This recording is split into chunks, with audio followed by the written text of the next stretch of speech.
हो गए हैं।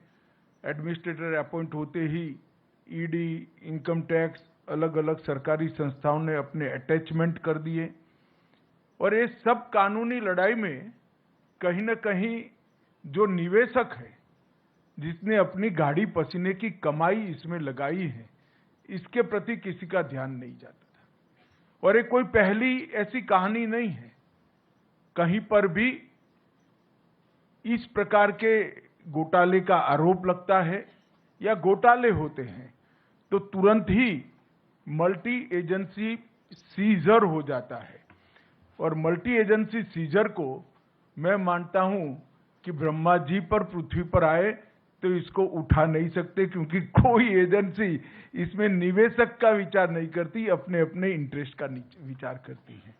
और इसी के कारण एक बहुत बड़ी असुरक्षा की भावना और अविश्वास की भावना कोऑपरेटिव सोसाइटियों के प्रति बनी।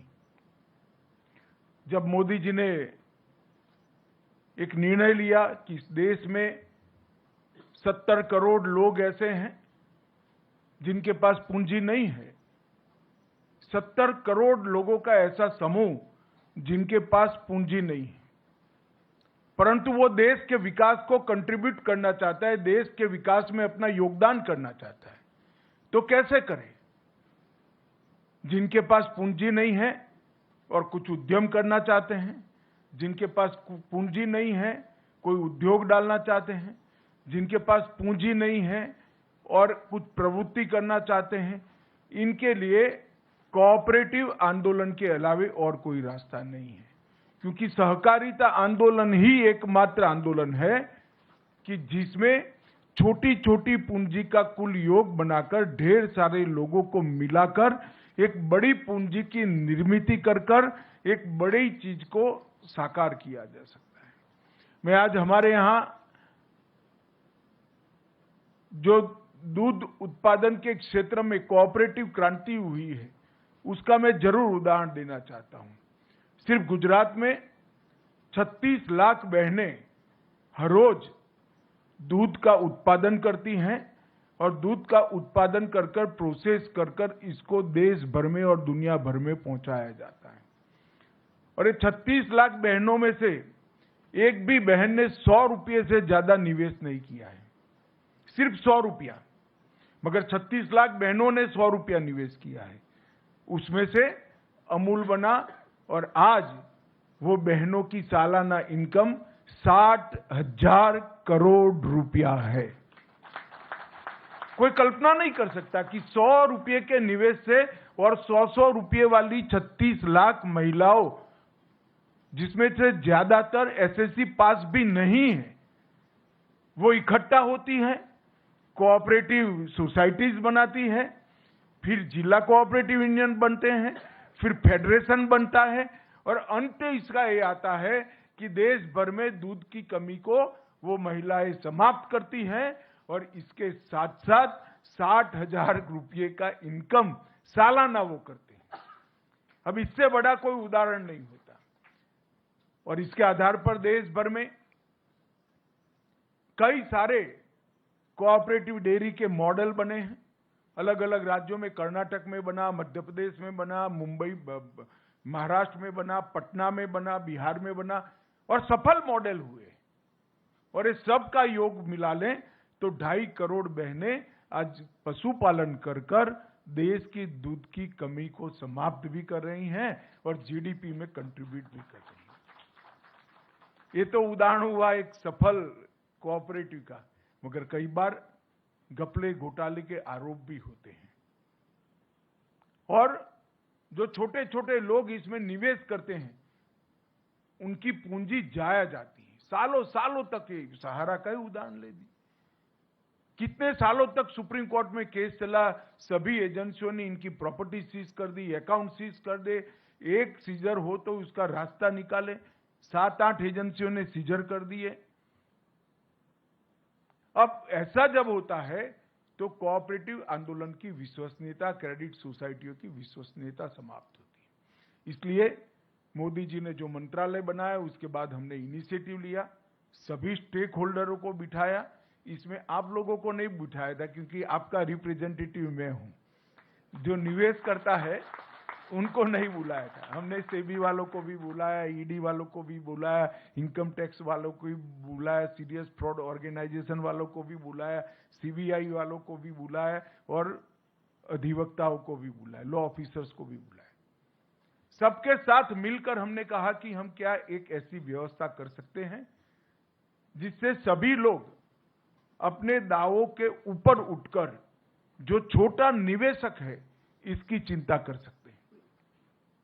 और मुझे आनंद है कि सभी एजेंसियों ने मिलकर एक सुप्रीम कोर्ट में याचिका दायर की और सुप्रीम कोर्ट ने भी एक ऐतिहासिक फैसला लिया कि सभी एजेंसियां जब सहमत है तो एक सुप्रीम कोर्ट के पूर्व न्यायाधीश जी की अध्यक्षता में एक कमेटी बनाई जाए और उनके निर्देशन से ये पारदर्शी भुगतान की शुरुआत की जाए। और ट्रायल बेस पर आज ये पारदर्शी भुगतान की शुरुआत 5,000 करोड़ रुपए से कर रहे हैं हम। ये 5,000 करोड़ रुपया निवेशकों को वापस लौटाने की शुरुआत होगी और ये 5,000 करोड़ रुपया जब पूरा वापस हो जाएगा, हम फिर से सुप्रीम कोर्ट के सामने जाएंगे और कहेंगे कि इतने निवेशक बचे हैं और बाकी का भुगतान दीजिए। आज जो पोर्टल लॉन्च हुआ है, वो पोर्टल से लगभग 1 करोड़ निवेशकों को, क्योंकि हमने तय किया है कि पहले 10,000 रुपया तक की राशि को हम भुगतान करेंगे। जिनका 10,000 तक का निवेश है वो, और जितना भी निवेश हो उसमें से 10,000 रुपया। ये ट्रायल बेस है और ये पोर्टल के माध्यम से इसको ऑनलाइन सबको निमंत्रित करेंगे। पूरे डेटा को ऑनलाइन कर दिया गया है चारों सोसाइटियों के, और सीरीज ऑफ मीटिंग कोऑपरेटिव मंत्रालय के, सहकारिता मंत्रालय के अधिकारियों ने की है। हमारे जो स्टॉक होल्डिंग के साथी बैठे हैं उन्होंने भी बहुत बड़ा इनिशिएटिव दिया है। मैंने उनको चाय पर बुलाया था, मैंने बोला इसमें कमाई आपको चौनी भी नहीं होने वाली है, मगर ये सेवा का काम है, आप तत्परता से करिए। मैं स्टॉक होल्डिंग का भी धन्यवाद करना चाहूंगा कि इन्होंने बड़े मन से इसमें हमारा सहयोग किया है। और रेड्डी साहब ने भी 3 से 4 बार मीटिंग कर इसको गति दी है। मेरा मीटिंग करना तो स्वाभाविक है, मगर सुप्रीम कोर्ट के निवृत्त न्यायमूर्ति जब आपकी परेशानी को समझकर इसके लिए परिश्रम करे, वो हमारे लिए बहुत सकारात्मक संदेश है। मित्रों, लगभग 1,07,00,000 निवेशकों को ये पोर्टल के अंदर पंजीकरण करने का अधिकार है, जिनकी पूरी राशि लौटाई जाएगी। और कुल मिलाकर 4 करोड़ निवेशक हैं जिनको 10,000 रुपये तक की राशि प्रथम दृष्टि से उनको वापस दी जाएगी। और ये मैंने कहा ये शुरुआत है। अगर ये सफलता से होता है और सफलता से होगा, उसका मुझे पूरा विश्वास है, क्योंकि पूरी प्रणाली को मैं समझा हूं। इसमें कहीं पर भी कोई गड़बड़ की गुंजाइश नहीं छोड़ गई है और कहीं पर भी जो जेन्युइन इन्वेस्टर है इसको अन्याय होने की गुंजाइश भी नहीं छोड़ गई। जिन्होंने निवेश नहीं किया है इसको किसी भी तरह से यहां से रिफंड नहीं मिल सकता, और निवेश जिन्होंने किया है इसको कोई रोक नहीं सकता। मगर बहुत सारे निवेशक ऐसे होंगे जो ऑनलाइन पोर्टल पे शायद ना आ सके, मगर ये बहुत जरूरी है क्योंकि इतने सारे दावों का फिजिकली भुगतान संभव नहीं है। मैं आप सबसे निवेदन करना चाहूंगा कि सरकार ने सीएससी की व्यवस्था की है। सीएससी के माध्यम से आप ये आपका ऑनलाइन पंजीकरण करा सकते हैं, वो आपको पूर्णतया गाइड करेंगे। हम प्रयास करेंगे कि देश के सारे सीएससी को ऑनलाइन ये पूरी व्यवस्था भेज दी जाए, वो इसका स्टडी कर आपकी सहायता करेंगे। ढेर सारे लोग ऐसे होंगे जिनके मोबाइल आधार में जो रजिस्टर होंगे वो आपने बदल दिए होंगे, तो इसका भी रजिस्ट्रेशन कराना पड़ेगा। और आपके बैंक अकाउंट का रजिस्ट्रेशन तो करीब सबका हो चुका है। इसमें 2 ही प्रमुख शर्तें हैं।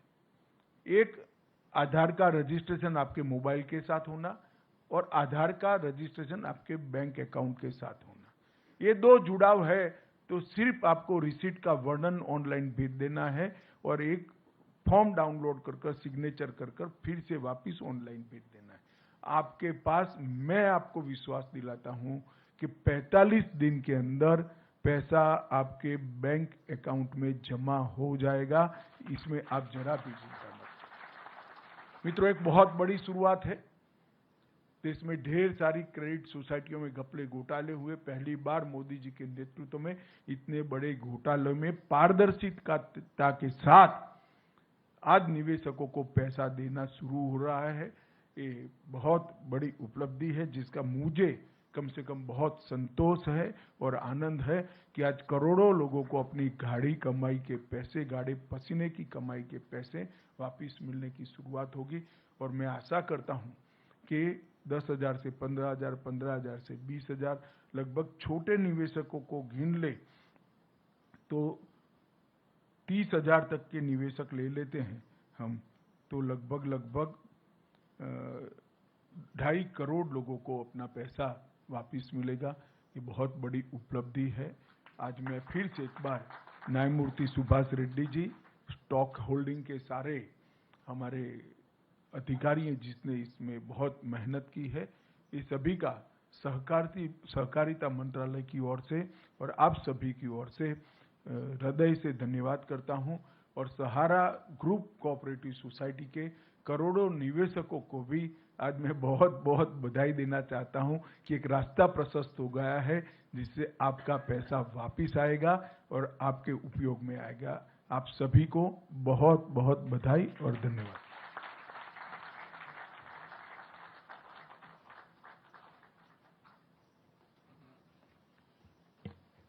माननीय मंत्री जी का बहुत बहुत धन्यवाद। इस समारोह में उपस्थित सभी अतिथियों की ओर से